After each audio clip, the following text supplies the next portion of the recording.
Il y a d'abord un jeune pilote français qui débute, Patrick Tambay, au volant d'une Ensign Ford engagée par le Theodore Racing. Il se qualifie brillamment en 16e position.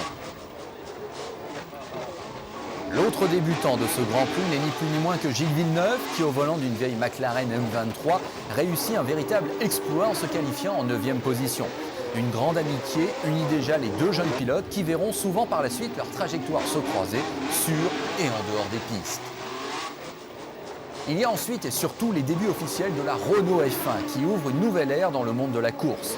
On le sait, l'originalité du projet réside dans le moteur qui est suralimenté par turbocompresseur. En vertu d'un coefficient d'équivalence fixé à 2 par la Commission sportive internationale et par rapport à un moteur 3 litres atmosphérique, la cylindrée de ce moteur a été ramenée à 1,5 litre et plus précisément en l'occurrence à 1420 cm3. Autant le dire, chez les Anglais, personne ne croit à la réussite d'un tel projet. À ce pari de Renault, il convient d'ailleurs de rajouter également la présence de Michelin qui expérimente un pneu à carcasse radiale, là encore une grande première en F1. Toujours est-il que Jean-Pierre Jabouille se qualifie à une encourageante 21e place à 1,7 seconde de la pole de Hunt. La course est marquée par le duel à distance Watson-Hunt avec Lauda comme arbitre. Pour certains, le package Watson-Brabham Alfa Romeo est encore plus fort qu'Andretti Lotus Ford. Mais si Andretti a déjà gagné à 3 reprises depuis le début de la saison, il n'en va pas de même pour Watson qui va échouer une fois de plus.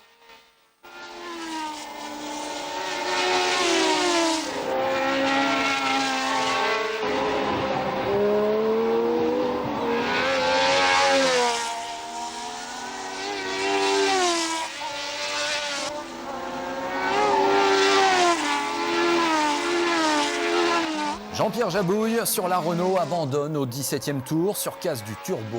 C'était attendu.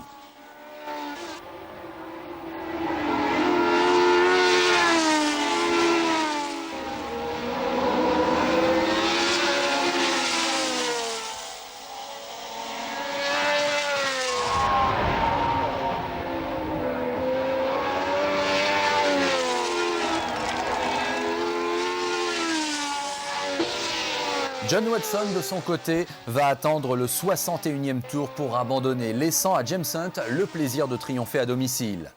Une fois le drapeau à damier abaissé, la foule envahit Silverstone. La communion entre Hunt et le public est totale, un grand moment d'émotion pour le champion du monde en titre.